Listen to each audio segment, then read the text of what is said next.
suitable even for this weather. If I played with winter boots and warm jeans, I would sweat like a capitalist pig. Did I make that joke last time?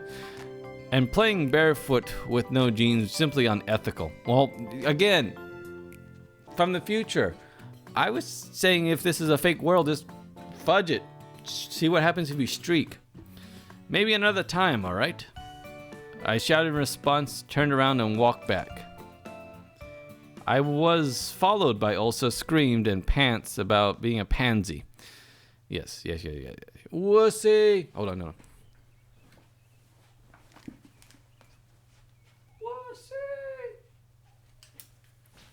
Alright. Ellipses didn't like that joke either. Evening was falling, making me feel empty of day. Ellipses laughed at my inability to understand English. I came back to the square, sat down on a bench, and gave an exhausted sigh. Even burped.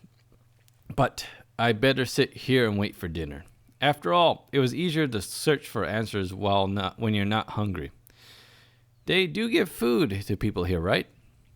You know, it's curious how the simplest human needs can break the will to ponder on things, to strive for something, like having to go to the bathroom. I feel hungry now, so I care much less about where I am or what's happening to me. Could great people also be affected by this?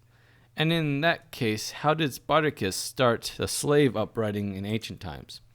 But I can only conclude that I am not a great person, and it does not really matter what mechanicism I swear to. Okay, God, I can't read today. Maybe I should drink more. That must be the dinner call.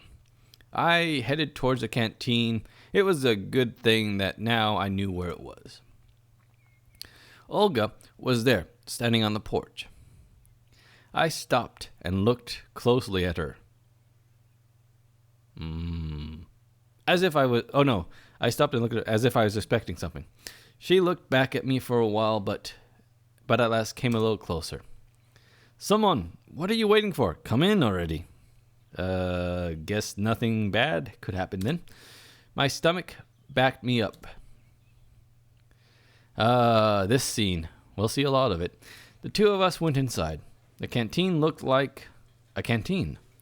I had a chance to visit a factory canteen in some point of my life. It looked like this one. Metal chairs, glazing floors, occasional crack. Guess that was a canteen in a pioneer camp supposed to look like. Simon, wait a moment. We'll find a place for you to sit. She looked around at the place. Dasloski, or Alice, hold it right there.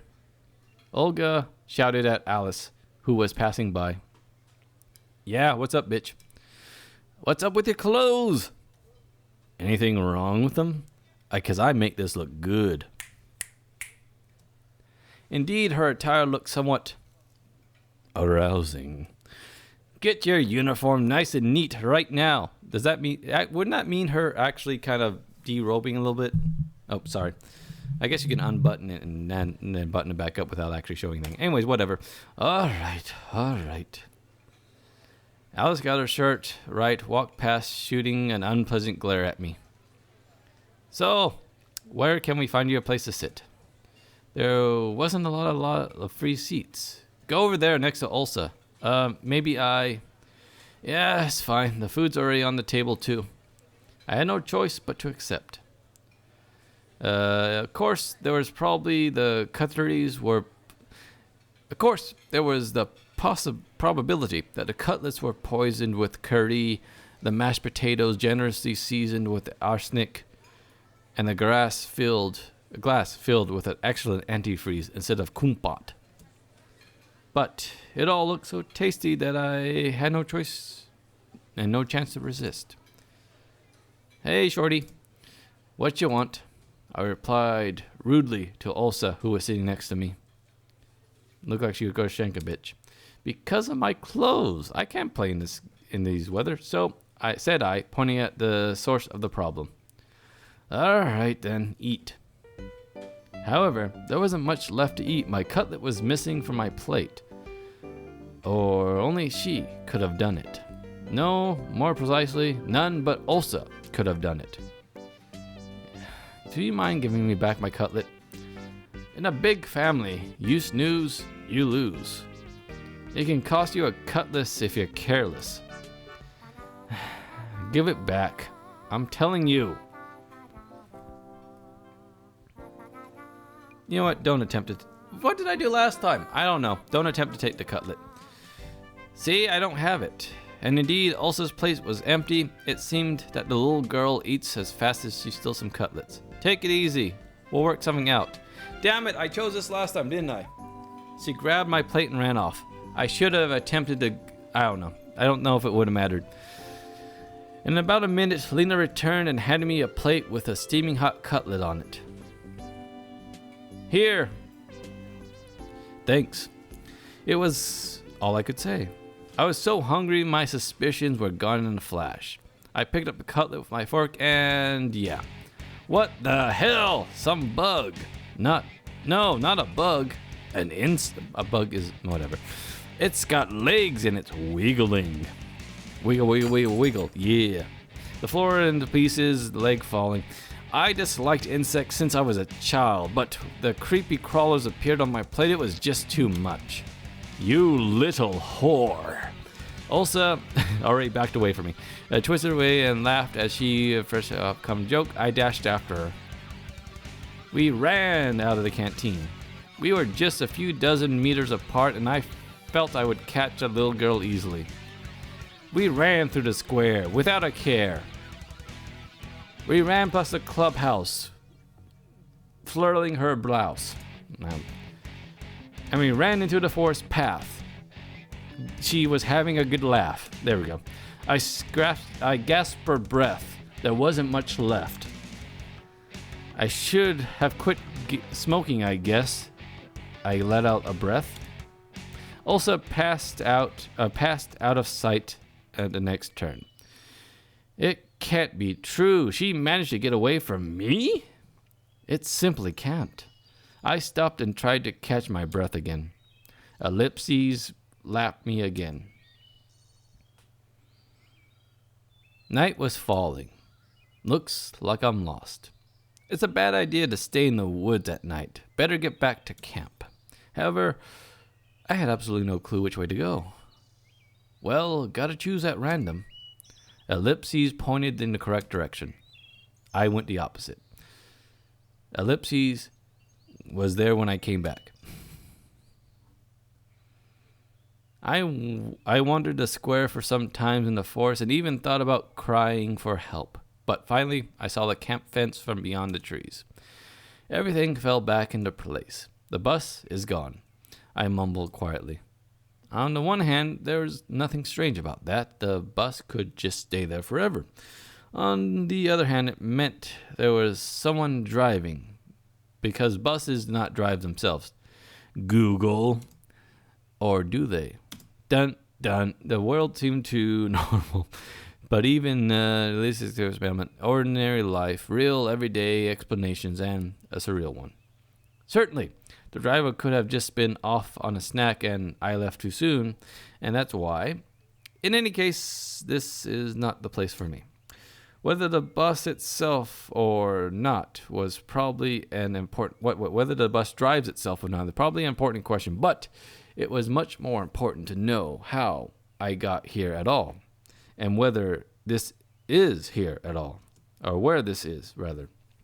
The fields and the woods, stretching towards the horizon, but had no answers. There was nothing familiar about them. Ellipses asked what the hell I was doing here. A strange, odd, and alien world. However, at the same time, it absolutely was not frightening. Excuse me. Either my self-preservation instinct decided to resign from its job, or all this running around camp and the local pioneers had lulled me so much that with their carefree normality that I was simply forgetting what had happened to me just a couple hours ago. About the porn I was watching, about that I know the future, about how we lose the Cold War, and I probably just had no strength left to worry. All I wanted was some peace, calmness. I wanted to just have a break from it all. And only after that would I continue to look for answers. Ready and reloaded. However, that would be some time later. And what about now? Can I allow myself to relax? Ellipses said, stop being a pussy. Really, you stood there all night. It got completely dark, and in any case, it was better spent night in camp. Was it, you, me, and a talking tree? I was about to head back when someone came up silently from behind me and slit my throat. Anyways. Hey, hello, what are you doing here so late? It was Sylvia standing before me. I was so surprised that I jumped. So, you didn't catch Ulsa, did you? She smiled. I nodded disappointedly and sighed. No wonder. No one ever has. Yeah, she's a rocket girl. Burning all the fumes up here alone. And I think it's gonna be a long, long time. So what? You must be hungry. You didn't manage to have any dinner at all, did you? Indeed, I had completely forgot about my hunger, but after those words of her, my stomach drew attention to itself by giving a tremendous grumble. Sylvia smiled. Let's go then. Is the canteen still open? It's all right. I have the keys. The keys? Yeah, I have the keys to all the facilities in camp. How come? You see, lad, I'm something like a camp leader's aide, that is. I have Olga, both in and out of the bedroom. What? I see. Well, let's go. Oh, wait a minute, wrong accent. And reach the square. Excuse me, I should warn my roommate that I'll be late. She's so punctual herself that she'll be worried otherwise.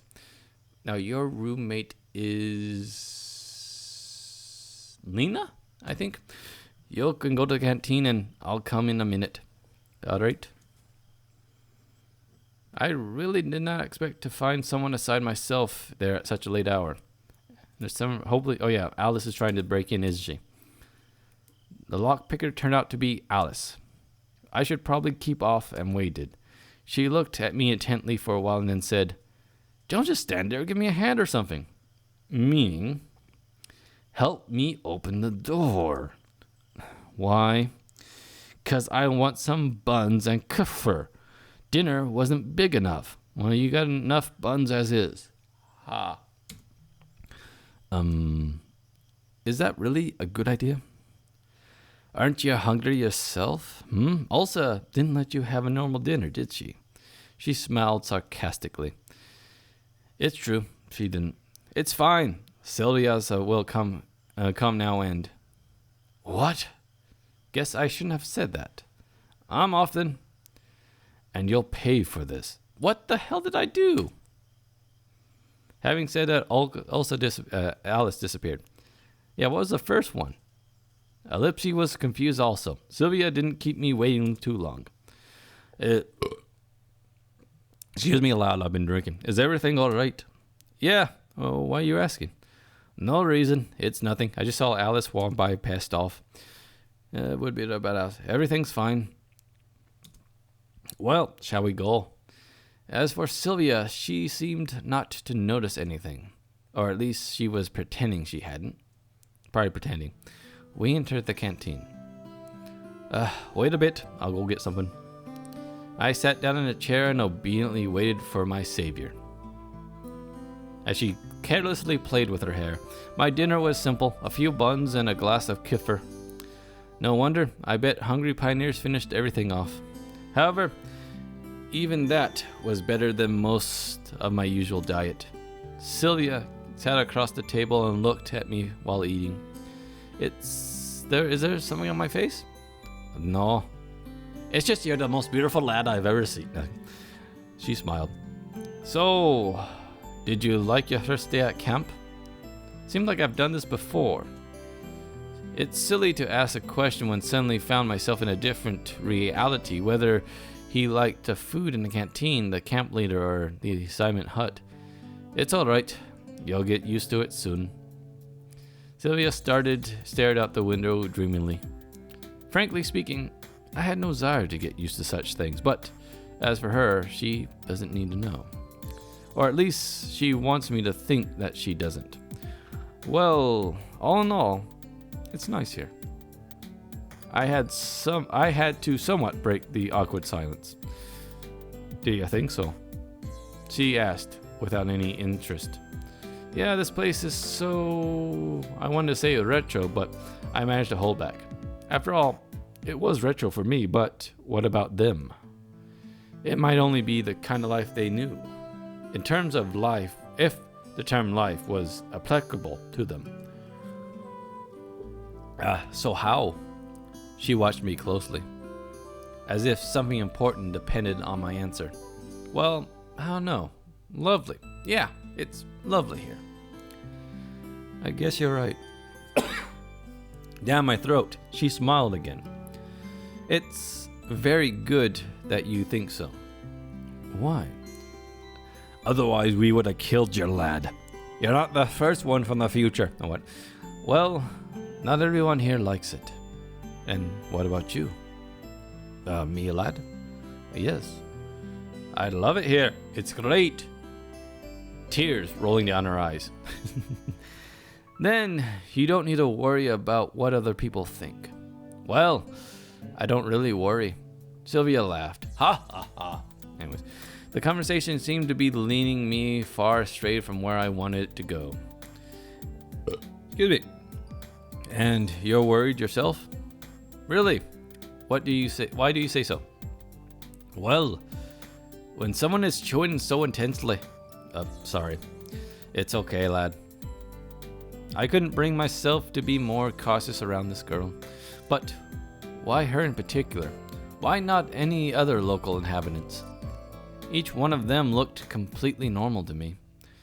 Precisely normal. So normal it seemed to send chills down my spines and into my marrow.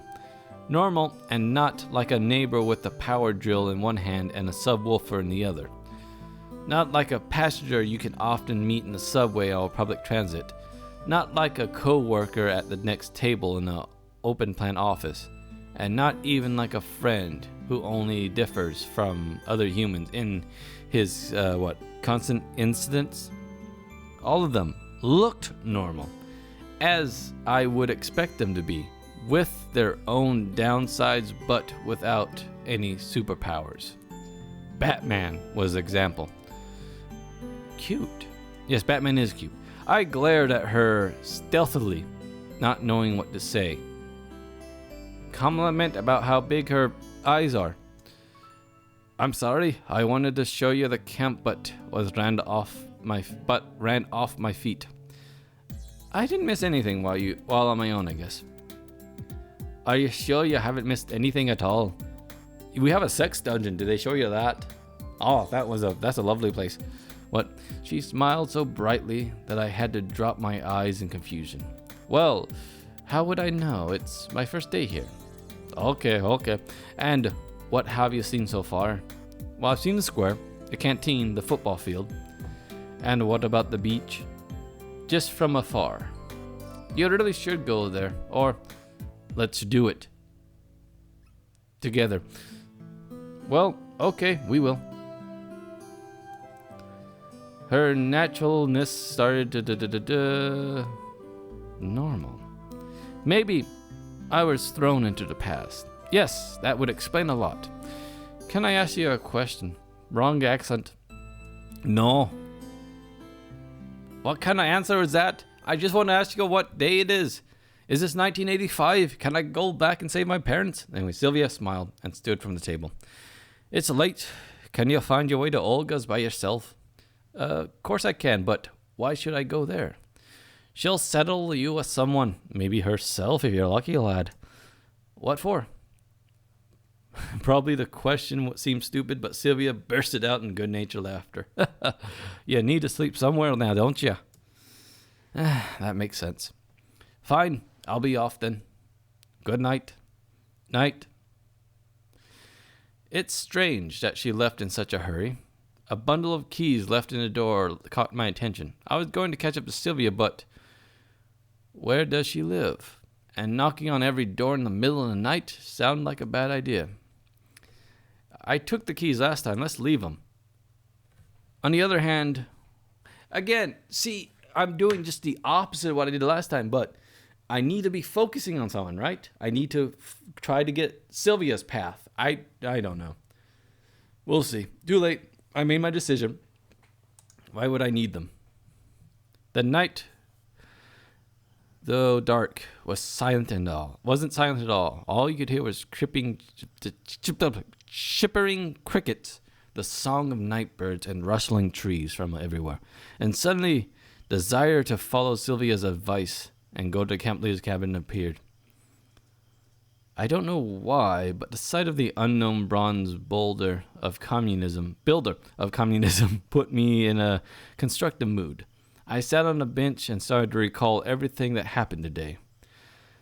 That was all my constructive mood could offer. Here was much brighter than the canteen, and tardy pioneers were running by. So this place didn't seem scary at all. Bus, summer camp, girls. I was so tired from everything new and strange that I could not come up with a single explanation for what was going on.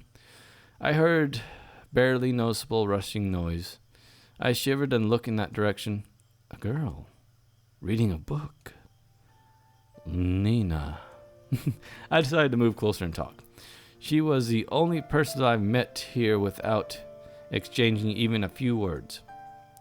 Hi, what you reading? Lena was so surprised that she even jumped. Sorry. I didn't mean to scare you. Never mind. She blushed and stared at the book again. So, what are you reading? Only the cover was written, Gone with the Wind. Keep silent? Honestly speaking, I hadn't read the book, but I think such literature would her very well. Lena didn't seem to be interested in communicating with the conversation. Well, if I'm bothering you. No. She answered while still looking at the book. Can I sit beside you for a while? Why? And really, why? Maybe just because I was very tired and having company is better than being alone? And maybe I just wanted to try find something out about her. I carefully examined Lena, aka I stared at her. But no, I doubt that. Well, I don't know. I'm not allowed to? Feel free. But if I'm bothering you... No, you're not. I can leave. Just say, everything's alright. Okay then. I sat at the end of the bench carefully.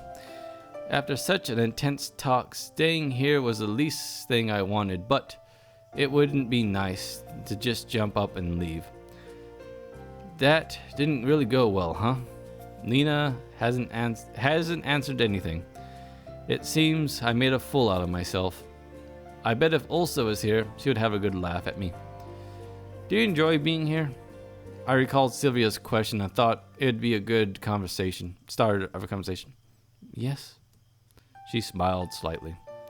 I guess I like it too. Lena definitely isn't very sociable and probably can't carry on meaningless conversations as easily as Sylvia, but there's something about her that attracted my attention.